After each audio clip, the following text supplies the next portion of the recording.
Previously on Tales from the Humpback Sky. He is holding it. Oh, well, that's a crit. Double sixes. Yeah, okay, just in case I roll a crit as well. I'll have a go. I rolled a crit as well. You're kidding! Ah. A firebolt in return flies out of her mouth towards Owen. Oh. The exorcism was completed. I'm so sorry, Theodore. So the last time he saw his mum he was 10? Yeah, so she would have been much bigger than him. She had snapped his maul across her knee and spat in his face. You slide in the silver sword, you turn it, you hear a click, and the doors open.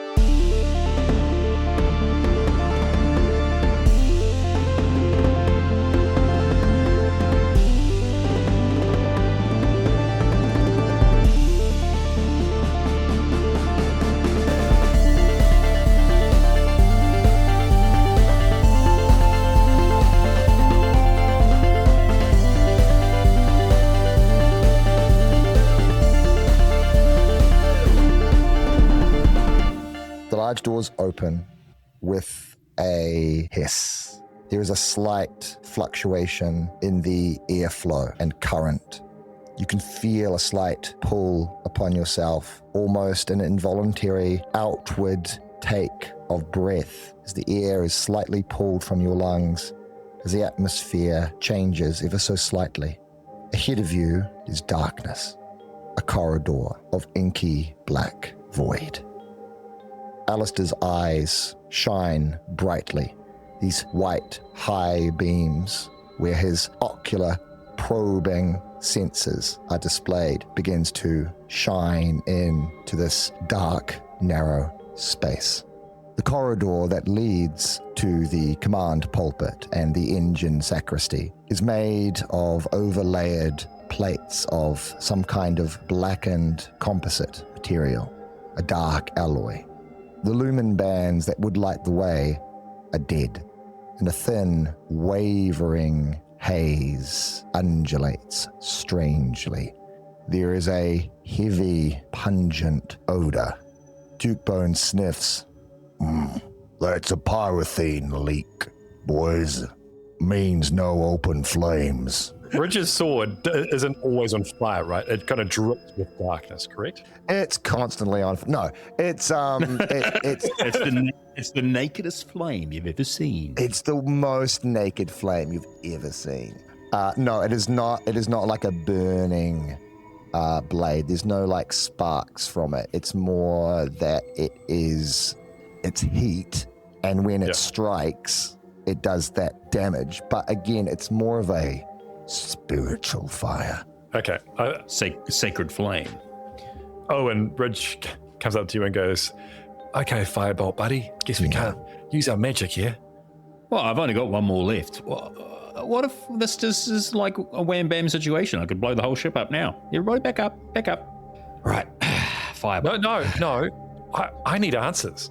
Oh, all right, well. Don't you? Aren't you curious about what this thing is? As far as I can tell, it's some sort of entity that sucks on your trauma. What's to know? Well, it's not really just about the being or whatever it is. We haven't really answered any questions for Thalorg. About what happened to his world or finding him some keepsakes, those kinds of things. Yeah, no, that's a good point. I won't blow it up. All right. We can always blow it up later, once we get what we need. Is it safe to... Yeah, sorry, mate. Is it safe to breathe this gas? Do we know? Anybody? Science? Dukebone taps a little brass disc on the back of his neck, and then you remember on the back of your neck, you also have these little discs that you remember are connected to the life force of... The Groblins. Yeah, correct. Yes, I remember. You're breathing their air. Even in the main chambers, you're breathing their air. If you're using what we're using, which I think you are. Yeah, it's a strange kind of magic, technology. I don't quite understand it, but we should be fine. Just, like I said. And he takes his cigar out of his mouth and then just flicks it away. Yeah, good call. We should be, Can you roll under your luck, please, Tom? Don't, Stephen. Don't do that. Oh, look, you did it. No, you did it. It's fine. All right, yeah, I'll just take little groblin breaths.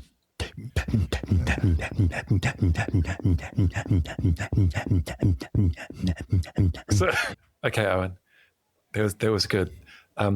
Is there a door? So I described the room. Sorry if I didn't pay attention correctly. Fantastic. There's an engine room and the bridge, right? And are there doors? Like, and we're in a corridor. We can't see anything yet. Yeah. So with Alistair's high beams up, you can see the relative makeup of the narrow expanse of this corridor. Think very much Ridley Scott alien vibes, very dark, dingy, lots of tubing, metal grates on the floor, metal grating on the ceiling, very Geiger-esque. You can see that there are small hatches about maybe 10 or so meters forward. And then beyond that, you can just make out perhaps another set of hatches on the side. And that's when the high beams lose their effectiveness and it is completely black and there is no detail. They seem to be like maintenance hatches. You don't see anything significant like leading to another space. They seem more like leading into smaller areas to handle various other smaller. Where's my brain going? My brain's going to like smaller and smaller and smaller places. The maintenance hatches is the point. Good. You know, Yeah, I've got a canary in the mine shaft situation here. Duke Bone, would you mind taking 5 steps into the room, please? He looks at you. Trust me. Can you roll under, actually this is going to be contested. So can you roll your base skill, add your 2d6s to it, please? 12. Okay. Duke Bone looks at you and he says, Well, looking at that corridor, makes sense that someone with significant firepower should really be leading the way. That's right. I think you should hang back a little bit, Owen, and Yep. I'll take a step forward and make a path. Alistair, you got my 6? says, I will be behind you and I will light your way. Alrighty. Let's head on in. As soon as Duke Bone takes like 3 steps, I was like, hey, Duke Bone, what's your dad like? Or failing that, what was high school like for you? Duke Bone turns, he goes, Yeah, well, my father and I didn't quite get on. We had differences Go into of that. opinion. And Yeah, dig deep on that one. as he starts talking, he begins like looking around and going, oh, hey, are all the pipes and tubes undulating like gigantic black serpents to you, or is this a marmalade situation? That's a marmalade. We've got a marmalade. All right. Oh, is it getting? It's not getting narrower in here, is it? and he's like, you see him like, Is it the same size? I just feel like the space is getting a bit smaller, and you're all getting very far away. Is this a marmalade thing? Marmalade? Yep. It's marmalade. Alistair just kind of puts both his hands on his shoulder and just says, you are fine, Duke Bone. And then there's a little bit of a static discharge as he just gives him a slight electrical jolt. And Well, that's going on. Duke Bone goes, Owen casts. Well, that's happening. Owen casts second sight, 2 shy, hush, eye to eye. And he is looking for the trail that's maybe going from Duke Bone. He's looking for the nexus of this thing, basically. Okay. You begin to see it. You begin to see these blacker than black tendrils begin to coalesce around the vortex of Duke Bone's reminiscence. And you can follow them and they lead the way. Yeah. Onward. That was good, Owen. Very clever. Cool. The trick this time was for it not to be me. You follow these tendrils and it's about several minutes following this narrow passageway.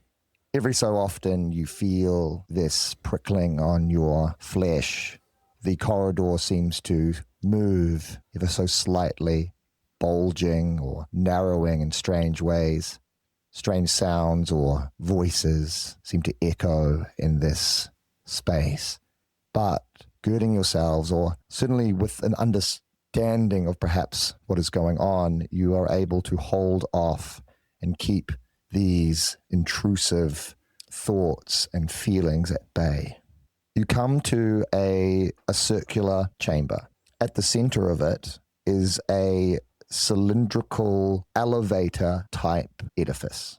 There are 2 arrows, one pointing up and down. Both are marked. One is marked command pulpit. The other, engine sacristy. The command pulpit is up. The engine sacristy is down. Oh, shit. But what you also notice is that there are 2 demon stalkers lying dead on the outside of these doors that have been sealed with sigils and runes of protection. They are missing Wait the a second, swords. so they're dead. They're dead They're dead. with protection around them? No, they've cast protection on the elevator. Oh, gotcha. Have they, Tom? Correct. Where the seam of the elevator doors meet, there is a wax seal that goes up the entirety of that seam. In the center of it, there is a sigil with multiple other sigils written in that same wax. It is similar to the kind that you saw that sealed the armory and kept Tharnazul inside. However, this is the opposite of that. This is to keep people out or things out. Well, we're going to have to crack that seal open. It's just a matter of, do you want to go up or down? My instinct says probably the engine room first. I feel like okay. I was just thinking maybe the bridge is like, feels like a nice place to end, you know? It's where the good things will happen. I just want to check out the engine room first, make sure, there's nothing sucking on the juice of this engine and, Yes. some sort of cow that might be carrying it. Yeah. You're the demon stalker expert in this ship right now, mate. I thought if I was the nexus of the trauma sucker, I would want to sit in the captain's seat. So if we want to, I don't know, I'm giving it a bit of personification there, don't know. But if that, well, why don't we go down to the engine room first? It's about a 50-50. No, I'm not worried. I'm not fussed about the seal. Obviously, it's not doing dick all. Things are dead and the evil juju is spreading through the ship. So well done on the seal, dead dudes. Let's crack it open and go down. Just to be clear, this is new territory for me. I may be a demon stalker, but whatever we're facing is nothing that I've ever encountered. So we're all learning together. Okay. Sweet. Let's use these discarded silver swords of dead people to cut the seal open. Did you say there were no swords left behind, Tom, or there are? No swords left behind. No swords left behind. Yeah. Jukebone turns to you, Reg, and says, Do you know exactly how this seal operates, Demon Stalker? Could you break it properly, or do you know its kind? Is it like what was in the other space? Shall I do maybe a what's the equivalent of an Arcana check or something like? Secret signs. Do you have that? well, you could do like... I don't. Do you have secret signs as a demon stalker? No, I've got second sight. Okay. A second sight could work. An awareness, if you want to do like something like an awareness, I would give you like an advantage because you are using it's in a demon stalker situation. Or maybe even if you want to use a rank of your history and have a look in that lens, you could give it a crack. Okay, we'll go with history just because I don't have awareness. You don't have a weenus. I don't have awareness. Yeah. You don't? That's what I have as well. So Can I have from both of you a awareness check, please? if only I had the awareness skill. Fail. Pass, I'm assuming. Okay. Because I rolled a 10 plus 6 is 16. No, it's under one of those. So it's a fail. Under. You're rolling under, so that's also... Well, in which case, I failed big time. Okay. We both failed. All right. As you look at the seal, Reg, there's something a little unusual about it, but as you stare at it, you feel this strange, bubbling, prickling sensation over your body. You feel for a moment a sense of dizziness. You smell this very strong, sickly, sweet odor. And for a moment, you feel a little lightheaded. But you feel that if you are able to move a blade through the oozing wax that makes up the seal, it should break like the other. Owen, I've got a demon blade now, and I don't really think it's a good idea for me to be breaking this seal, given that this seal is probably designed to keep demons out. And I don't really want to damage your sword. So you've got that silver sword from before, don't you? I sure do, and I'm ready and willing to use it. Here I go. Slash. It's already done. I say slash. It's done. I say slash as I slash. Okay. Slash. You cut through the wax. The seal is broken. How do you wish to open these doors? With a kick. All right.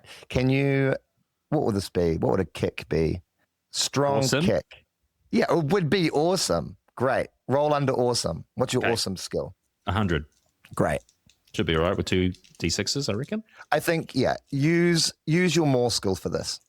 Okay, fine. Well, okay, then, to make that make sense, what I'm going to do is I'm going to slash it, then put the sword down, then grab my maul and plant the head into the ground and swing around the half to deliver a double kick to the doors. Yes. Thus using my maul, and now it makes absolute sense what I'm rolling. And I pass with flying colours. All right. You hit these metallic doors. They bend and concave inwards. There is a small bark and fizzle in the control mechanism, and you see Dukebone go. It's like, and he freezes for a second, and then the doors jerkily open. There is a slight burst of warm air. That smell, that sickly, sweet smell of the pyrothene is incredibly strong now as it wafts up in these undulating, transparent waves. You do not see the interior of an elevator. What you see is a dark vertical shaft.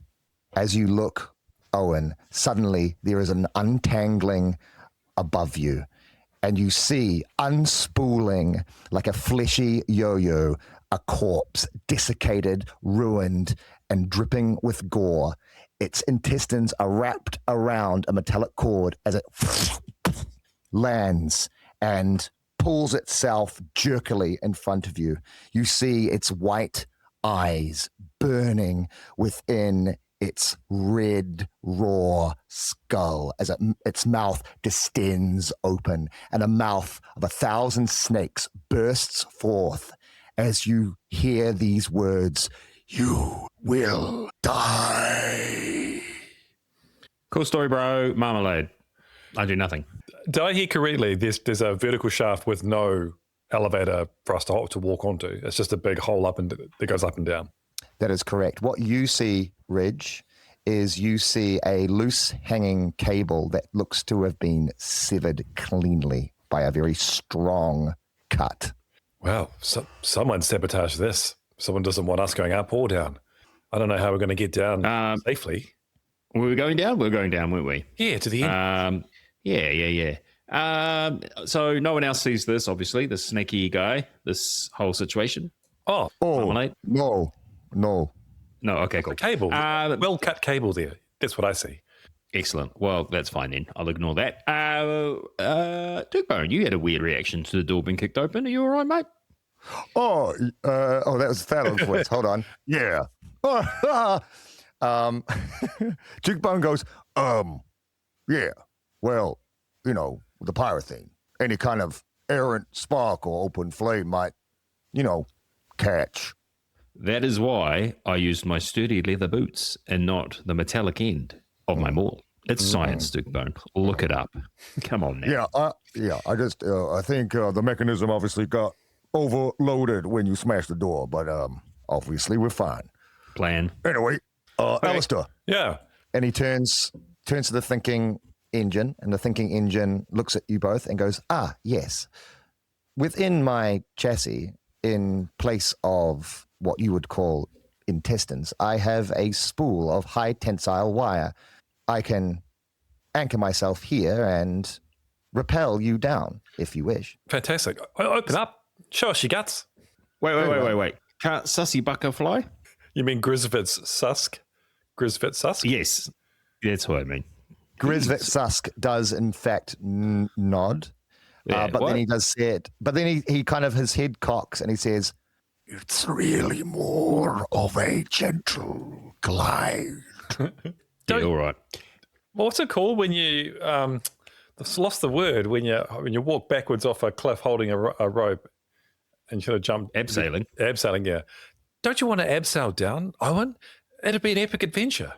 I kind of just want to jump, but yeah, all right. I did bring my carabiner Oh, true. and my crampons and my number 8. Oh, there's all my gear. I left it back at on Troika. Oh, you put your powerful hands and arms though. All right, calm down. Yeah. Oh, that was a bit weird. Okay, right, show us your guts, old Alistair, and I'll go first, and because I think if there's any trouble, I'll be able to scamper back up pretty quickly. gladly. And a little hatch pops open in the front of Alistair's torso, and you can see a spool of wire is inside of it. He brings his hand into it, and he unclips it, and he begins to, he tugs on it quite violently, and then it begins to unspool. Is it the kind of cable whereby I could tie it around myself? Yes. Okay. I think she's So going to tie it around her waist then, Okay. It stops just enough, so it unspools just enough that you can essentially cinch it around your waist and then clip it off. Okay. She does that. Alistair then takes his two kind of porcelain hands and then holds on to the side of the doors, and then both feet anchors into the middle, and then just looks at you with those red lens-like eyes and says, "Ready?" Okay, before we go down, I just want to check something. I don't have any way to see in the dark without creating fire, and it's pitch black, is it? Yes. Just before I go, That's a good point. older, Grisvit Susk, my good friend.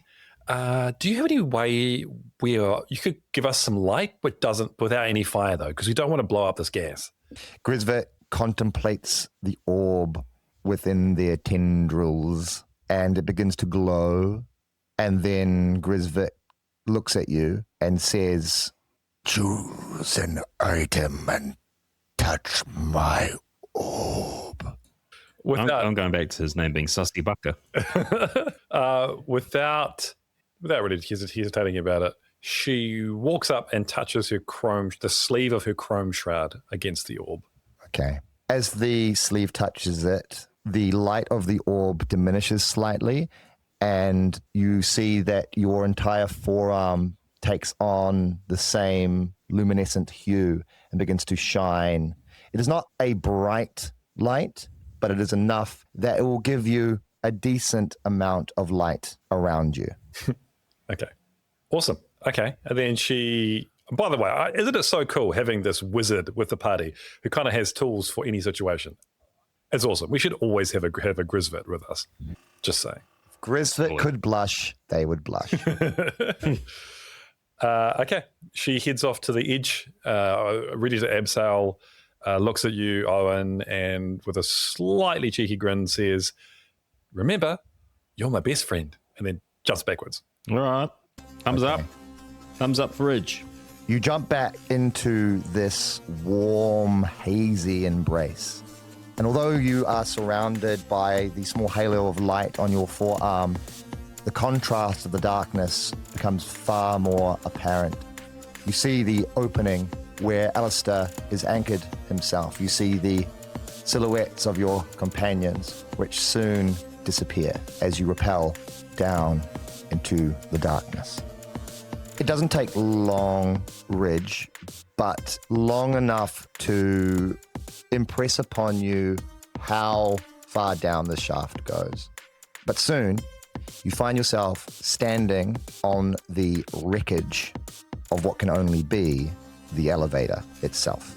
You can see a large hole has burst open where the hatch has exploded out, where the elevator has fallen and crashed into ruin, giving a little opening into a dark recession.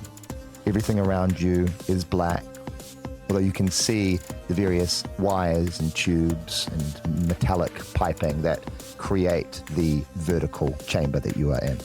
there is a strong odor.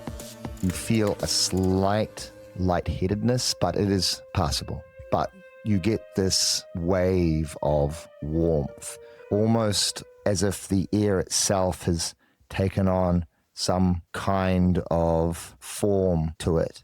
It's almost like thin silk. Feels like you could almost just take the air with the tip of your finger and pull it, maybe even stretch it. It's a strange feeling. I'm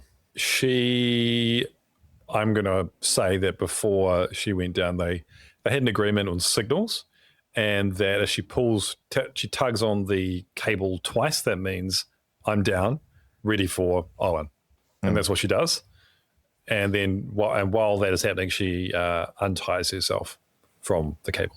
Okay. It's not 67 times you're dead, 68 times you're okay. No. Did you still a 67 joke? No, it wasn't that. No. I should bloody hope not. My God, it's in my mind.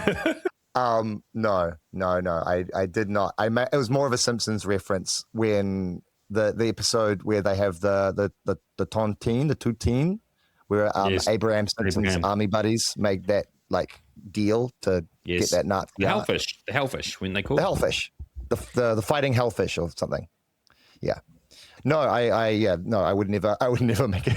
I'd never make it 67. I didn't think so. Just shoot. Yeah. It's slowly dying. It's less prevalent, I've noticed. Like it is slowly dying out. But it is still there. All right. You unclip it. Owen, from your vantage point, you read the signal that Ridge has landed. Mm-hmm. Okay. Yes. I look down the shaft and see them glowing lightly down below. How far did they go? Yeah. Far enough that you can just make out this small pinprick of light, like a distant Oh, God. star. All right. I'm not jumping down there. So like 100 meters or something. Are you talking? It must be quite far if I'm pinprick. Look, I'm no distance professor, but it is long. Seems like a long shaft. That's what I say to going down. And for those of you in the American parts of the world, it's about 330 feet. Oh, my God. All right. Robot, are you prepared to take my weight? My name is Alistair, and Sorry, yes. Alistair. Are you prepared to take my weight? Yes. Okay, great. Down I go. I don't like the idea that a robot doesn't sound sure. I think he's unsure of Owen, not of their own capabilities. I just, for me, it was more like if I was having a discussion about a robot and rappelling down, and the robot was like, yes, I guess. Like, wait, hold on, robot. All right. You hold on to the wire and you then kick yourself off and rappel down into the darkness. Yeah. And soon join Ridge on the wreckage of the elevator below. Ta-da! Easy. You're soon followed by Thalorg. And once Thalorg joins you, it's a bit of a tight squeeze. Oh, yeah. We're standing on the roof of an elevator. Mm. Well, it looks like this is where the elevator is. Yeah. Very observant. I feel like these things often have like a hatch on the roof. I'm going to try and see if I can lift one of them up. Can you guys budge up a bit? What you can see, Owen, is that indeed there was a hatch. It looks to have been blown off, and in its place is now this dark hole, this recess in the top of the broken shaft. Okay, well then we're just going to put her, not foolishly, put her arm in the hole, see if it lights up. What's in there? Yeah, that's not foolish at all. Okay. Your arm... Well, I was going to have a chomp monster, but now I can't because you made that joke. You've undercut the tension of this entire operation. Pulling up her bloody stump. All right. Your illuminated forearm goes into the space. You can see, as it enters inside, you can see the crumpled, ruined interior of this elevator. You don't see any indication of any figures alive or otherwise within, but you can see where the secondary doors of the elevator have broken and bent outwards. And then you can see further darkness beyond those broken doors. The smell of the pyrothene is incredibly strong. Owen, now that you're down here, it's like these waves, and in the light of Ridge's forearm, you can see that mirage-like warping and wavering. If it wasn't for extra our gassy down here. If it wasn't for our breathers, do you think we would be choking to death right now? Most likely. Wow. Thank Perhaps goodness. not choking, but that lightheadedness that you feel would be far more severe. So back on the ship, all those little groblins are like passing out and acting super effed up. Yeah, they're probably not doing great, Well, they're only goblins. but they're Who goblins. cares? Okay, Ridge drops down and into the hole and immediately takes out her oversized black sword and holds it in front of her, and then steps towards where the doors have been blown out. She doesn't leave the confines of the elevator yet. She just wants to get a quick look at the near vicinity to make sure it's safe for everyone else to come down. Okay, make an awareness check for me. If only I had the awareness skill. It's a critical fail, double sixes. Okay. You blow up. I just set Tom up for something terrible. Oh, no. You as you move into the elevator and as the light of your forearm illuminates the space around you, you can just make out a few meters out from the broken, crumpled doors is a large corridor. You begin to hear the sound of machinery, this clanking, grinding noise. It has a slight off-putting rhythm to it, like the beating of a dying heart that is struggling to pump the blood through the body.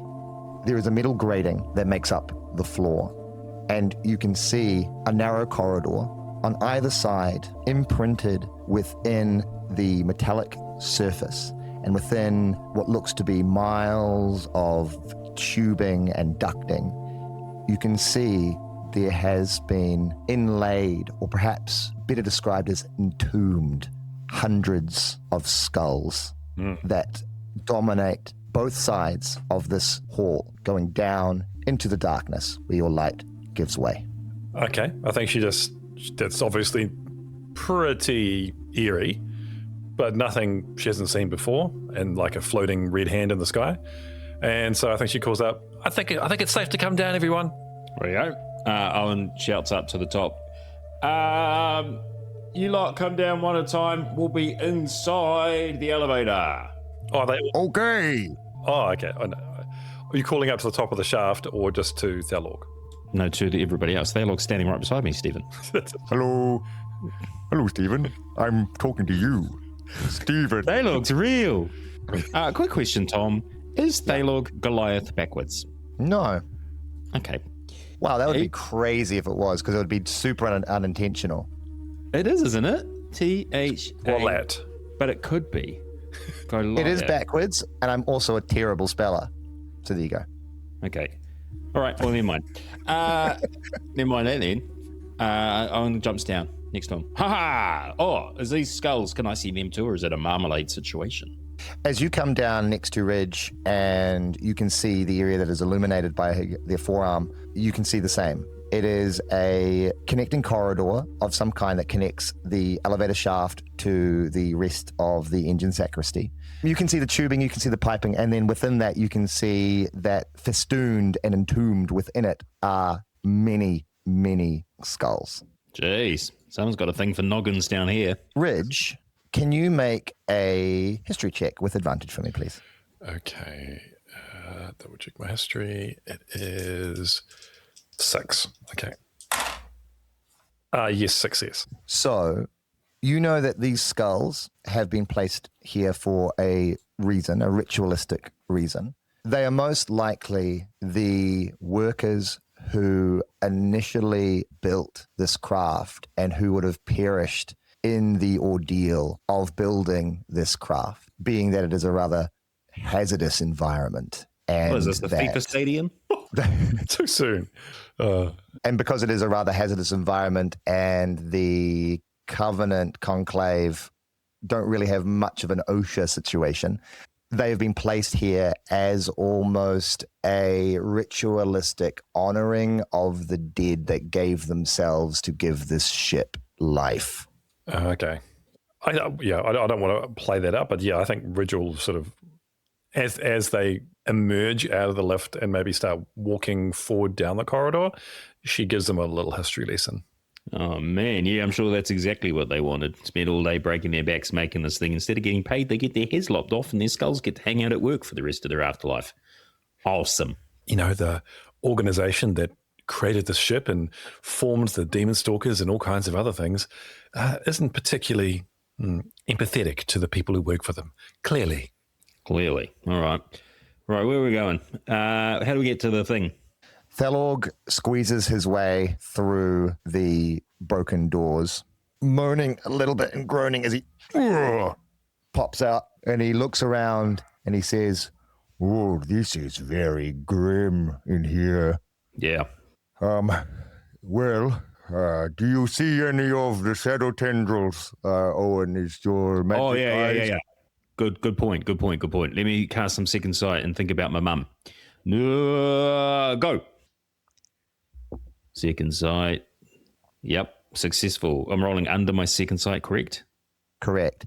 Can you now roll under your luck for me, please, Owen? Oh, I am pushing it a little bit. Like equaled? How does that work out?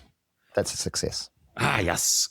For a moment, the middle grating of the floor is replaced with blood red sand. Yep. Mm-hmm.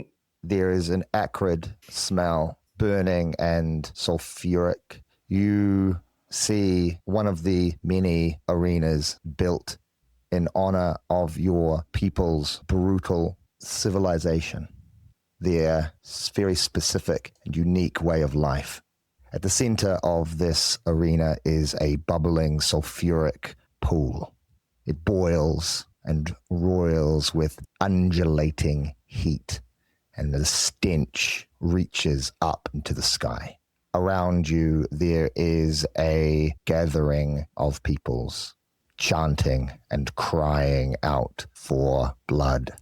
And there you see, prominent and standing, the massive blade resting upon her scarred shoulder, is your mother.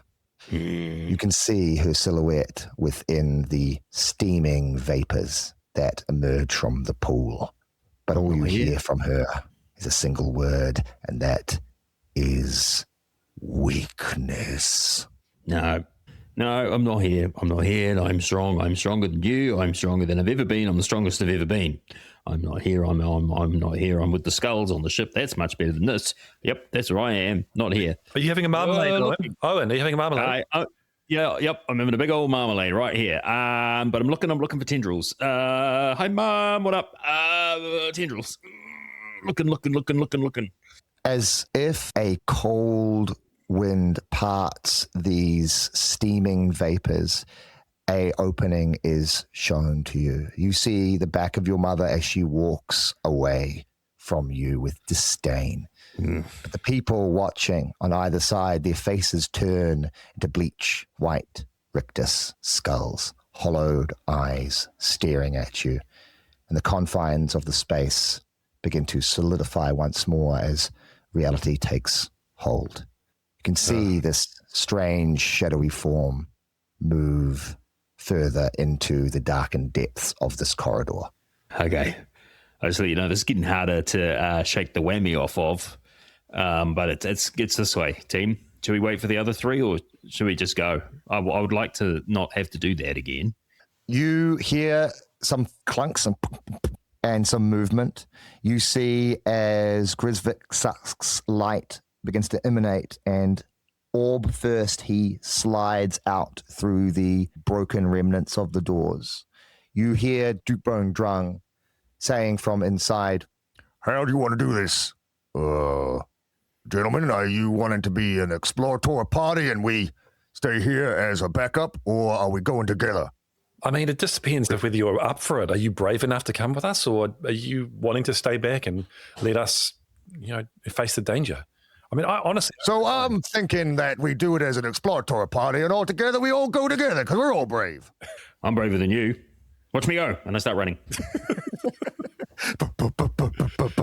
All right, you make your way quickly down the narrow corridor, following this wraith-like darkness that leads the way deeper into the bowels of this infernal place.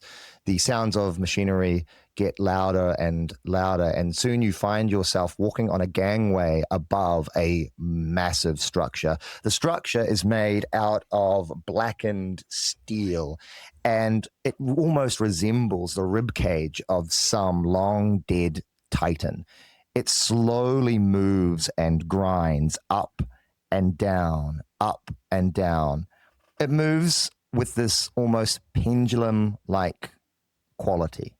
You hear that grinding sound, that metallic refrain, like the dying breath of some metallic titan. Moving across this gangway, you see above you this long and massive pipe. Not far, and illuminated by both Ridge and Grisvik's light, you see where the gangway converges with another in this cross-section. At the center of it, you can see the wavering bands of gas that converge. This is the epicenter of the leak. You can see a massive gash has been cut into the pipe itself, and beneath it, you see the silhouette of a body, half sitting directly below the leak. Not far from it is another silhouette lying against a railing facing it. You can't quite get much detail. You will need to move closer. I think something really bad's about to go down. Is everyone in agreement here that the shit's about to get real? Yeah, man. Absolutely. Look at that. Look what's going on down here. This is all wackadoo. Grisvid, I know I keep asking for a lot. Have you got some sort of protection-y type magic that you could put around us as we go forward towards this potentially horrifying situation? Grisvid looks at you and then says, I have a very limited amount of energy left to expend upon magic. I have just enough to perhaps extricate one or two of us if things go badly. Okay, we should save your magic for that then. But Owen, have you got any godnangs left? Let me just check in my pocket. And I can tell you right now, not only do I have one godnang, I also have a crystal core. So there you go. So it's a little table talk. I'm on 3 luck, so I'm going to fail pretty much any luck check. A crystal core, does it not give you your luck back? Godnangs restore luck. Crystal cores restore your... what I do, they allow you to cast a spell without having to use any stamina. Oh, Yes, that's right. correct. That's what they are. All right. Well, you're getting me godnang, though. Here you go, mate. Have it. Thanks. Are you sure you don't need it, Owen? Nah. Okay, she just... Born lucky me.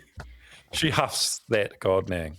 Tom, you got to do the little voice. oh, and you go into your pack and you bring out the little god. The final nang. Opening it up, you hear its little voice. Worship me, praise me. Go down on your knees, genuflect in my great presence. And then Ridge sniffs it up. Before she huffs it, she's like, Thanazul, here's a little snack for you. You in the very back of your mind, Ridge, you hear this.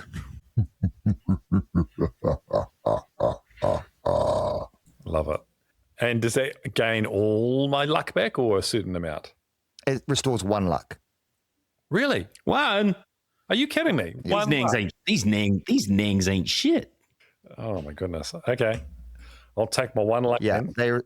hey, better than none. Just following the rules, man. You're a robot. Take it up with the Malsonian Arts Council, okay? Okay, so you snuff up the final god. And gain a pitiful feel- 1 luck. Yep. Pitiful 1 luck. You gratefully snuff up this god. And what do you do? Okay, so I guess there's nothing really more we can do to prepare. And I guess, do you want me to sneak up there, or should we just walk on up and see what's what? I don't know. We just do it. Let's just walk on up. It's worked for us so far for almost 2 seasons. So let's go for it. Absolutely. What are we sneaking for? No, we're here. Let's do it. They walk forward confidently, Tom. Excellent. Eye of the tiger intensifies. You walk forward confidently. 80s power chords chugging.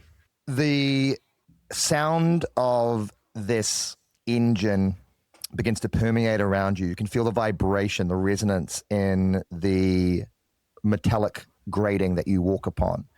As you get to this convergence, you can make out now what looks to your eyes, Ridge, as one of the repentant, one of the serfs that work upon these ships.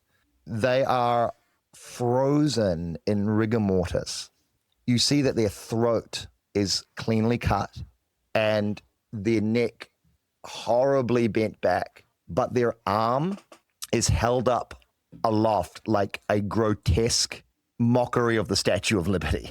And in metaphor, their mummified hand, you can see what looks to be a autoflame, a little arc welder type device. Oh, no. Held up high above their head as if they were intending to light it. You notice that they have no eyes and they stare out with empty sockets into the void. Not far from them, you see the crumpled, desiccated form of a former demon stalker. They have crumpled against the railing. Their socketless eyes look out towards you. What's with the taking of the eyes? Their hand lies limp at their side, open, as if perhaps it clutched something, but it is now gone. Okay. I guess with my glowing forearm, I'm going to do a little bit of a search in the near vicinity for anything which might have been what the demon stalker was holding. Okay. Make a awareness check. That's, damn it. It's a fail. Okay. You don't see any remnant of what the demon stalker is holding in this vicinity. Either it has dropped down into the bowels of the engine itself, or it has been taken. How big's the rent that's ripped open this pipe where the gas is coming out of? The rent is several inches wide. Anyone got anything we could patch that hole up with?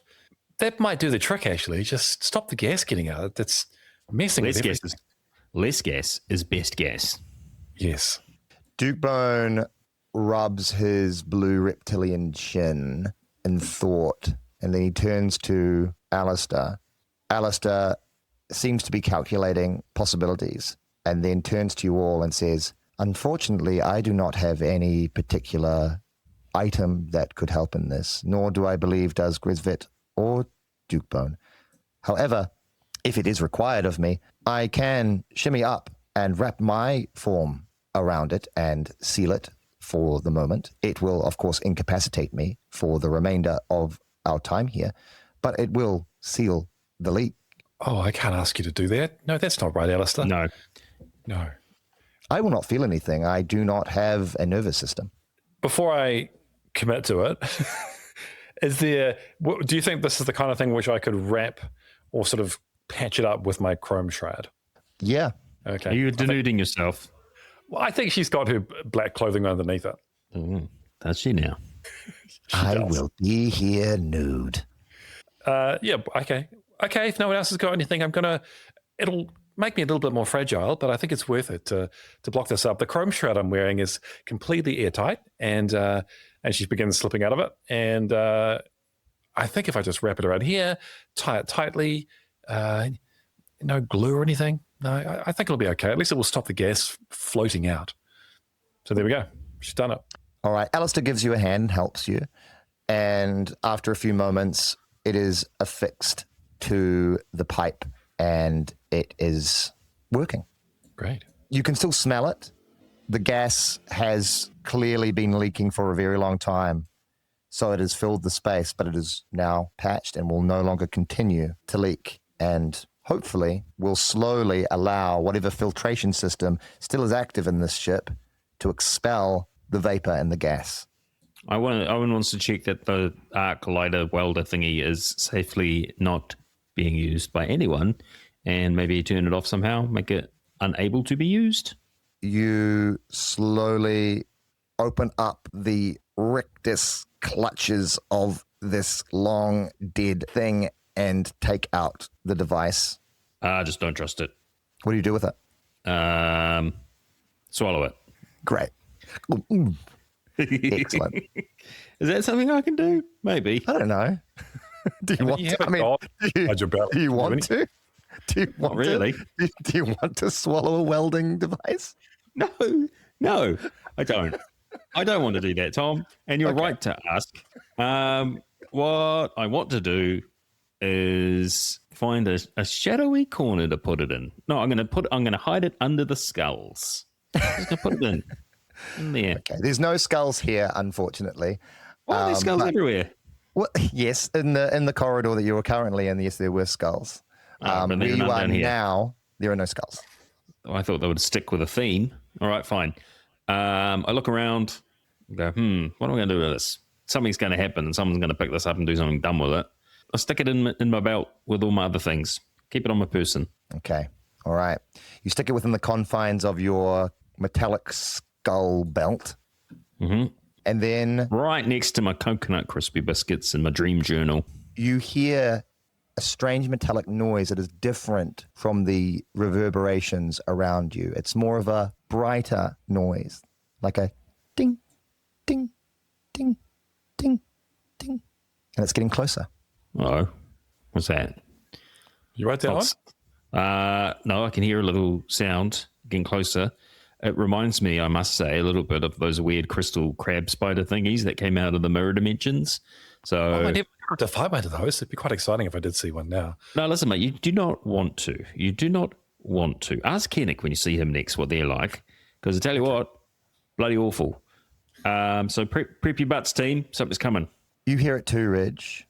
Thalog also confirms. And then you see something appear out of the darkness in the radius of your light. It's tall, slender, silvered. It's a small demon slayer's blade, slightly curved, almost like a scimitar. It is standing up on its point, and it is hopping, ding, ding, ding, towards you. On the top of the pommel, you can see a singular reddish bloodshot eye is moving around and seeming to observe you. It then stops, but still hops on the spot. Ding, ding, ding. What ding. on earth is this?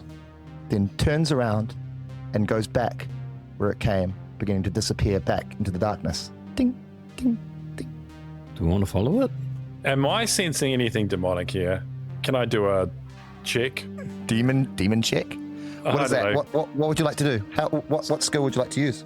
Okay, how about this then? She just calls out in Abyssal, and she says, who are you? What do you want? Just to see if she gets a reaction from this eyeballs scimitar situation. There's no response. Doesn't have a mouth. Thalog puts a hand on your shoulder, Ridge, and turns to you, and he says, Know them. Know yourself. Who are you? Who am I? No fear. No, you know, no fear.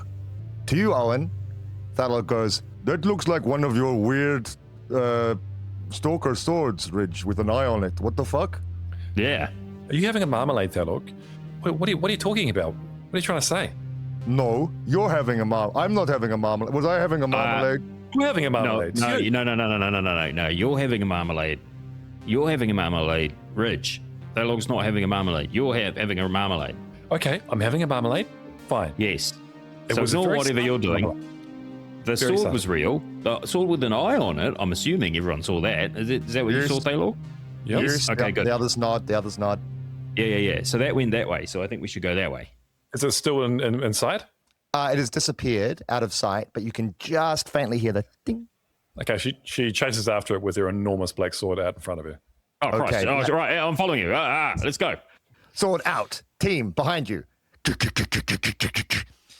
You make your way down the gangway. You are swallowed up by another corridor, you move incredibly quickly. The light of your forearm and by the Space Wizard's orb, you can just make out the silver sword. Ding, ding, ding, ding, ding. It turns a corner. You then follow, and you come to an open, round space. In the center of it, it looks like a control node of some kind. You can see large pipes and wires feeding into its metallic form. Large switches and relays hum and buzz. What look to be massive Tesla coils have a slight vibrating hum to them. The blade stops just in front of it.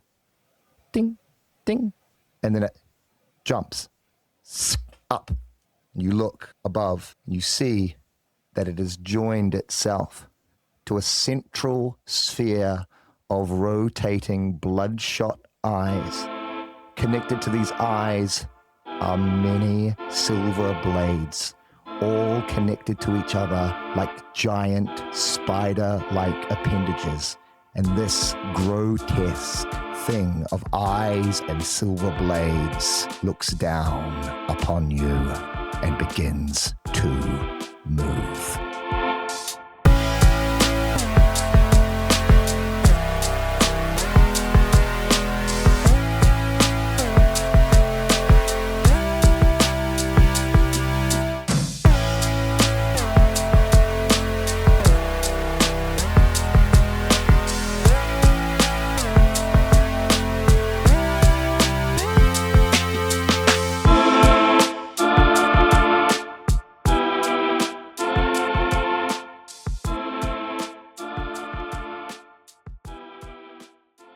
Enjoying Tales from the Humpback Sky? Rate, review, and follow wherever you get your podcasts from. It helps more than you think. Thanks for listening.